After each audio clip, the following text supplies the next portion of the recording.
So it's been a few days since I've done the transmission fluid service, and I thought, let's go and check the levels once more. Because I bought one of these aftermarket dipsticks and I was never quite 100% confident, was I getting the right amount of oil into the gearbox. So as you can see in my first video, it's not this one with the red on the top here. There's a tube which is just further down towards the back. I like to straighten the end of these little aftermarket dipsticks because the plastic can kind of curve and get a false reading. That's nice and straight now. And actually what I do is I curl it up and I keep this sort of tucked down in the engine so I always know where it is. It doesn't go all the way in, it only goes up to about here, so it doesn't go up to the handle. That's a misconception.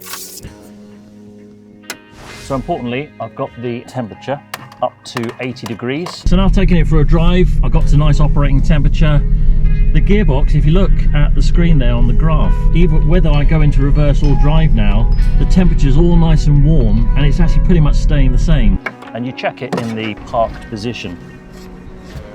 Make sure you push it all the way to the bottom. Now if you look here, I've actually got oil just above the maximum line. Where my finger is the 80 degrees being warm, down here cold. And I'm sitting just above it. I would say there's probably about maybe a Coke can's worth of transmission fluid too much in my gearbox. I'm going to take some out. So you're thinking to yourself, does that mean I've got to get it back onto the ramps, back under the car, take off the two guards? No. If I can find an easier way of doing something, I bloody find an easier way, that's for sure. So what I'm going to do is use what I've got, and in the garage I had one of these. I've got a little pump. These are cheap and cheerful. You can actually buy a vacuum pump, which is a handheld device, but I haven't got one. So I like to use what I've got. The nice thing about it is it just powers straight to the battery. So you're positive and you're negative like that. It comes with these tubes supplied. Unfortunately, it comes with a lovely thin tube which goes into that dipstick for the gearbox. You probably could actually also suck out engine oil as well, but it might take a little while. Get yourself an empty bottle. I'm going to mount it just there. Pop this larger tube in.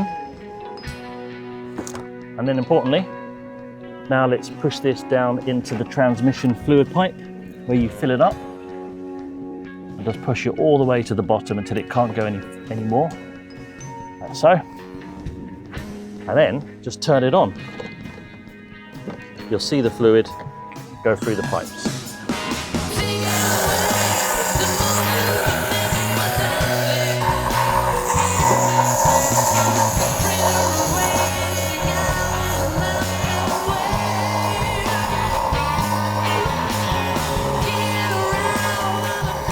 Okay, I've turned off the pump. All right, so let's now check the level again. And see if it's... All right, so let's now check the level again. As I say, I've taken out probably about as much as 300 mil, just over.